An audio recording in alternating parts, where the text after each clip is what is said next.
Hey, today I want to take you back to the first day of my solo trip in my 50s, which I took to Southeast Asia 1 year ago.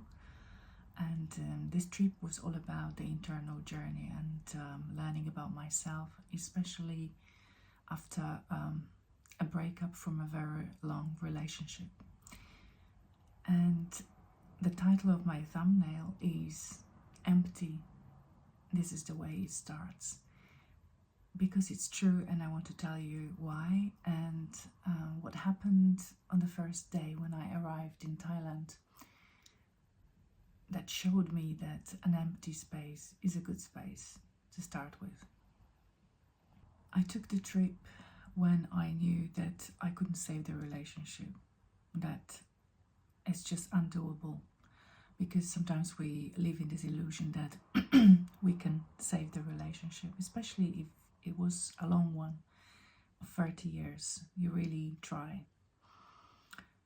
And then I sort of gave up and I let go in my heart.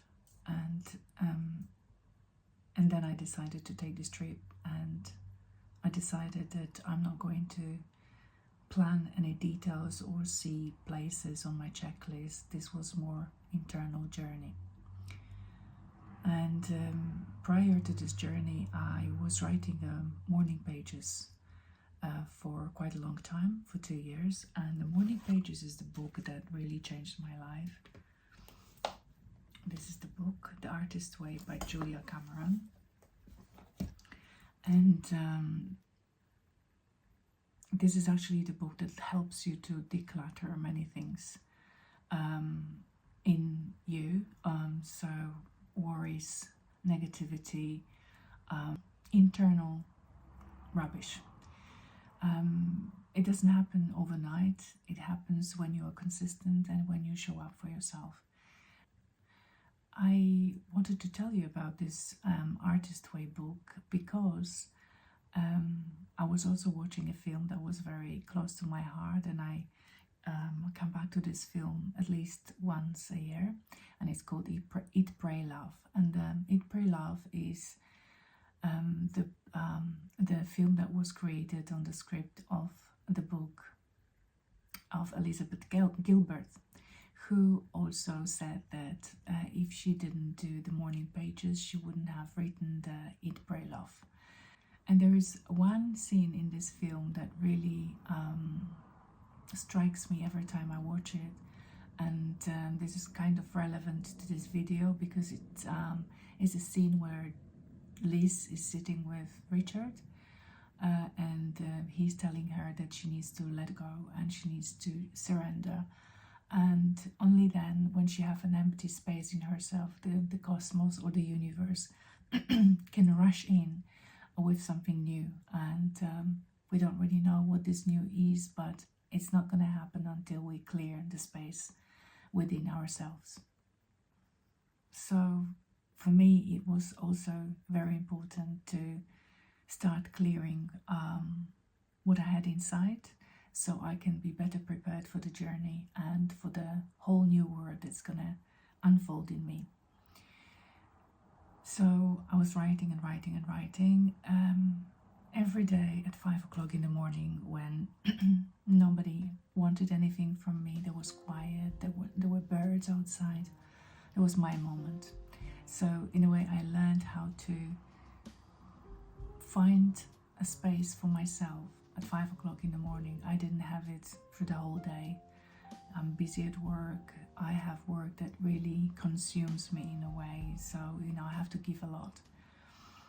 And then when I come home, I'm very tired. So I'm drained and I go to sleep. So this was the moment that I really cherished, this half an hour, 3 pages of morning pages. Another thing that I started doing is decluttering my stuff, my house. So I started clearing the wardrobes, the drawers, the loft, the kitchen cabinets, everything that I haven't used for some time. I was just giving it away. Like in a Red Hot Chili Pepper song, give it away, give it away. I was giving away a lot. And so it's like bags and bags and bags of stuff that were just going to charity. And the third thing that I gave up and made space, thanks to that, is the alcohol. I stopped drinking alcohol completely, and I used to love my wine, so I was drinking 1 or 2 glasses or even 3 glasses every weekend. And this was actually the time, the weekends, that I wanted to make changes.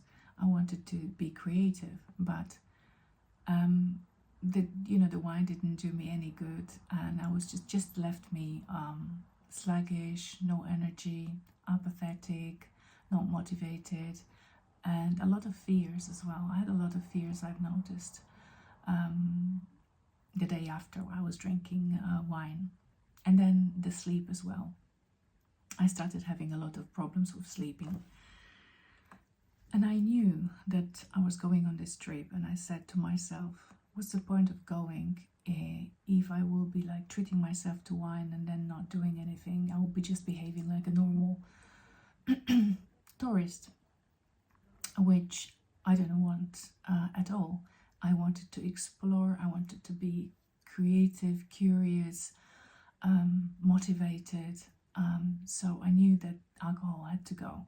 So today it's almost 3 years since I gave up alcohol, and I feel fantastic, and I sleep much better. I'm much more motivated, and even look at me. I've started doing videos. If you told me this, I would have never believed you. And also going on YouTube is part of the process as well for me. It's like, in a way, it's a sort of coming out, but coming out from myself to myself, because I'm not expecting to have a huge audience, but I just want to reach 1 woman, maybe 2 at the beginning, who are in a similar situation to me, at a similar stage of life. And maybe there will be a connection, and there will be a community in the future. That's what I'm hoping for. But going back to the first day in Thailand, I landed in Chiang Mai, and I slept off the jet lag, and I wanted to go for a walk. And when I went for a short walk, it was like within 5 minutes from the house, I saw this beautiful, beautiful, magnificent tree. I didn't see it very well because it was pitch black. It was in the middle of the night, but I could see the candles that were like at the base of it, with a little altar as well, and I could see that the tree inside is hollow. There's nothing in there. And then I started reading about this tree later, because it really intrigued me, and I found an information about this particular tree. It's considered sacred in Chiang Mai. It's on the outskirts of Chiang Mai, very close to Elephant Sanctuary. And this tree is 200 years old, and it was actually saved by the king, because it was like a forest of these trees, but only this one was saved because it was considered sacred. And inside this tree there was another tree that died, and the banyan tree was growing around it, so it's like holding up the dead tree inside. And since then people were starting doing like little pilgrimages to this tree and making wishes and praying, and if their wishes were fulfilled, they were like doing the service for the tree. So they were like cleaning the ground, changing the altars, leaving gifts, and so on. But at that time I didn't know that this tree was sacred. I just stood there for quite a long time. I lit the candle and I just prayed, so I'm shown the way. I am led on this journey and through my life, because I felt very hollow and very empty inside myself, like this tree. As I said, I had a relationship that was a long relationship, and when it breaks up, it leaves you feel like an empty shell. And of course, the work where I felt completely burned out also leaves you empty. Nothing really works the same as it used to work. But I think the empty space within us, if created intentionally, like through meditation, through silence, through the journey like this, through writing in the journal and hearing your own voice, through decluttering, this space is very, very important. It's like a sacred space, because only then something new can come. Also, when I was standing there and just talking to the tree and making my wishes, it was like a flashback from the dream that I had just before I left. It was a dream about the white tree. And this white tree came to my house, knocked on the door, and when I opened, it was just shaking its leaves, like saying, "Yes, you are ready, let's go." So it was very excited, and I wasn't sure what the tree was excited about. I just knew that it was a good feeling about it. And the tree was huge as well. It was enormous. I had to look up.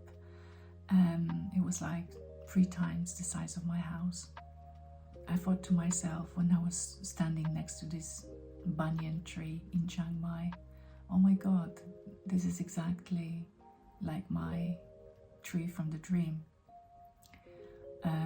And it was actually basically on the doorstep of the house where I was staying in Chiang Mai, at Lily's house, which is also significant because Lily is an artist and she loves paintings, and she's a yogi, and she's got a beautiful house, and one of the hallway downstairs is made into a beautiful art studio, which I could use as well. So I did my first painting, so I initiated my creativity there in Lily's house as well.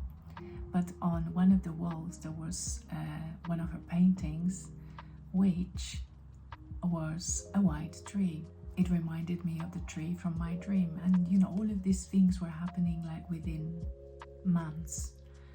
So the first it was a dream, then there was a banyan tree that I saw, and then the painting at my first house in Chiang Mai, a white tree again. So I made another video about this dream and the white tree who came to my house. If you want to check it out, I'll make a link down under the video. And then I started reading about the symbolism of the white tree. In Jungian terms, it means that you are between the old life and the new life. So you're like in a transition. So you are like finished the cycle, and now you're just about to start a new one. And you're like in this liminal space, I think, between 2 worlds. So coming back to the empty place, there are 2 kinds of emptiness. There's one that feels like a complete burnout and heaviness and lack of energy and feel like you're broken. And there is another emptiness that is like readiness, a readiness for a change. You've accepted the loss, you've accepted letting go of old things, and now you're ready to welcome a change and become a change. So there is a wisdom in being empty inside, having this space. And to create this space in yourself, it really takes time. You really need to be very conscious of how to create this space. But now I was ready. I could feel that this emptiness in me, it's not negative emptiness, it's the hollow space. But full of potential, just like waiting for something to spark and explode. So if this video resonates with you in any way, that would be great if you can like it or even subscribe. I will be sharing more of my insights that I had during my travels. Thank you very much, and I see you in the next video.